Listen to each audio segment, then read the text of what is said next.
Coi Leray, what's good? What's going on? How are you? And everything cozy, right? Yes, sir. Facts, man. How you doing though? How's 2020 treating you? 2020 is treating me really good. I'm learning a lot. It's a lot going on, but I'm learning a lot, and I'm still alive, and I'm healthy. So Right, for sure, man. I seen you. I watched you come up over the last year and a half, and you still on the blogs, and a lot of people. Your name is floating around a lot in the industry, and videos doing millions of views. How does that feel? it feels good. It's a blessing. It feels really good. It means that I work hard, so it feels good to have shit show for it. Right. Now you're from New Jersey, right? Yeah, I'm from Jersey. Okay, which city? Hackensack, I would say, Bergen County, North Jersey. Okay, what was it like growing up as a youngin'? Growing up for me was just like, I grew up in a house full of all my cousins and my brothers. I'm the only girl. My dad was always on the road. My mom was, out living the Villa Loca. And I grew up in a house full of boys. For real. I ended up moving out when I was like on my own when I was like 16, 17. Damn, why so early?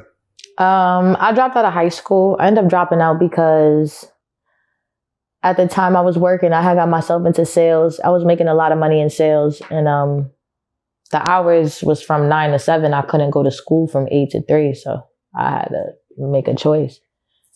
For real. So you were working retail at a young age? I was working in sales. I worked in retail. I worked in like... Okay. Yeah, I was a saleswoman. I was making like $800 every Friday when I was 16.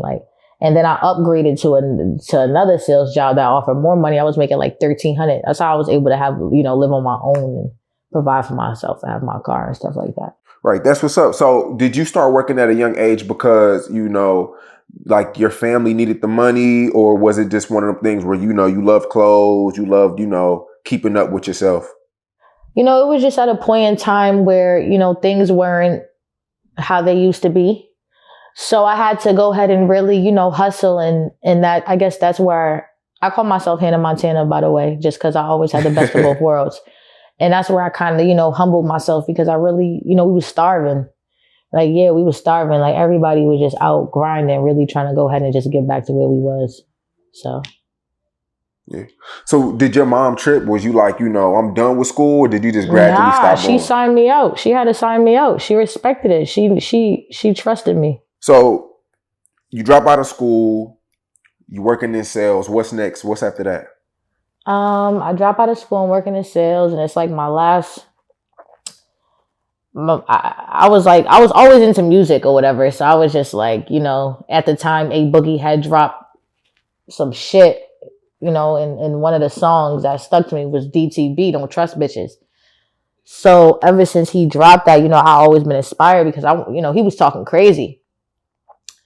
And he was speaking facts about the female. So I wanted to be the female artist to speak facts about the guys, and really talk that shit. So he inspired me to write Fuck Nigga Prayer. And then I wrote Goofy Ass Niggas. Ended up shooting a video for it. And from there, I'm like, all right, I know where I need to be. Because this is where I need to be. Like, in this music shit. And are you doing all this, while you're working, or is this kind of like after the fact? I'm doing this while I'm working, but then at some point I quit my job. I ended up quitting. I ended up moving back with my mom. I ended up quitting my job, moving back with my mom, and was going to the studio every single day. That's all I remember. Just going to the studio every single day, applying pressure. And the next thing you know, we in LA. It was just shit was happening so fast. Like everything happened so fast. Man, that's what's up. So, okay, so you quit your job, you in the studio, and now you're releasing music at this time, and you dropped a record called Hoodie, right? Right. When you dropped it, did you know that was the one, or was it just something that you just put out there? I'm so versatile. I make so much different type of music. So it just gets to the point where it's just like, I didn't know which one was gonna be the one. I was just more focused on getting stuff out there, being consistent. making sure people, applying pressure. So Yeah. when it dropped and I got signed off of it, and all the hype around it, as big as it went, I was just like, yo, like I honestly didn't, I'm like, huh? Like, all right. I don't know. So you're just noticing the views go up 5,000, 10,000. Like, what was it like? Like, what was the first day numbers like? Like, did it gradually go up? Was it like a big boost overnight? Like, how did that go? I dropped I started just, building anticipation by just like, I kept dropping videos. I had so much videos. I was dropping Pack Girl, Gold Rush. Then I dropped, I had GAM, Pack Girl, Gold Rush. Then we had fucking No Letting Up.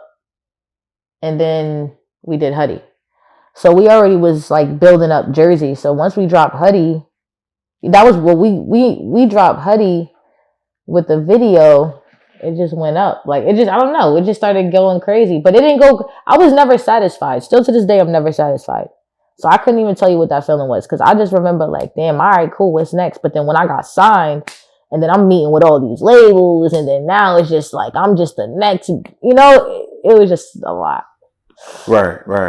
Now, I know when you're telling people you want to rap, some people, they believe in you, and then you have a lot of doubters. How did people react to you, before the fame, before the millions of views? Did a lot of people surprise you because they started hating on you? Like, what was it like when you were telling people your dreams before it even came true? Before I came true, like everybody shut me down. Like, not everybody, but a lot of people shut me down, even just like the closest ones to me, like my family, and even just reaching out, just be like, a specific person. I'll just be like, yo, like even like in the beginning, my dad, for example, I'm like, help me. But he just, I'm the only girl. So him being my father, he didn't agree with my lyrics and, the way I would go about things. And he didn't want to support that.